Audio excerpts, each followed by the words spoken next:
it's insane. And there's the not so useful, the dark side of Wall Street, where they create bubble after bubble after bubble, where they have instruments of financial mass destruction they create for just gambling purposes, where they churn you, they have excess commissions and fees, and rob the public blind. So the question in the book was, how does the average person get the maximum exposure to the good side of Wall Street, which is the great companies they take public and finance that become huge multinationals? So how do you maximize that, but avoid the corruption, all the churning and the burning and the financial bubbles and so forth? Try to and play into what I call the Wall Street theme machine complex, which is this advertising monolith where basically they convince you, like people like Kramer, to play the sucker's game. But actively, if you go on CNBC, they're all day long trying to convince people to play the short-term trading game, which is indeed a sucker's game.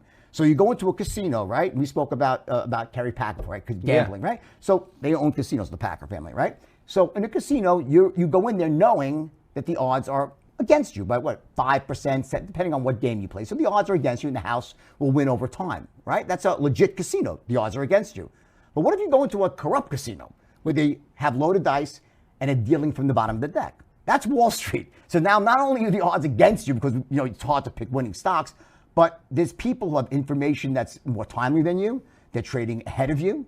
They are charging excess fees. And also you have all these publications and chat and news, whether it's CNBC, Bloomberg isn't as bad, right? Because they cater mostly to professionals, but still trying to convince people that, you could somehow figure out when you should buy oil and then sell your Meta, and then somehow go into a steel stock, and then go into overseas.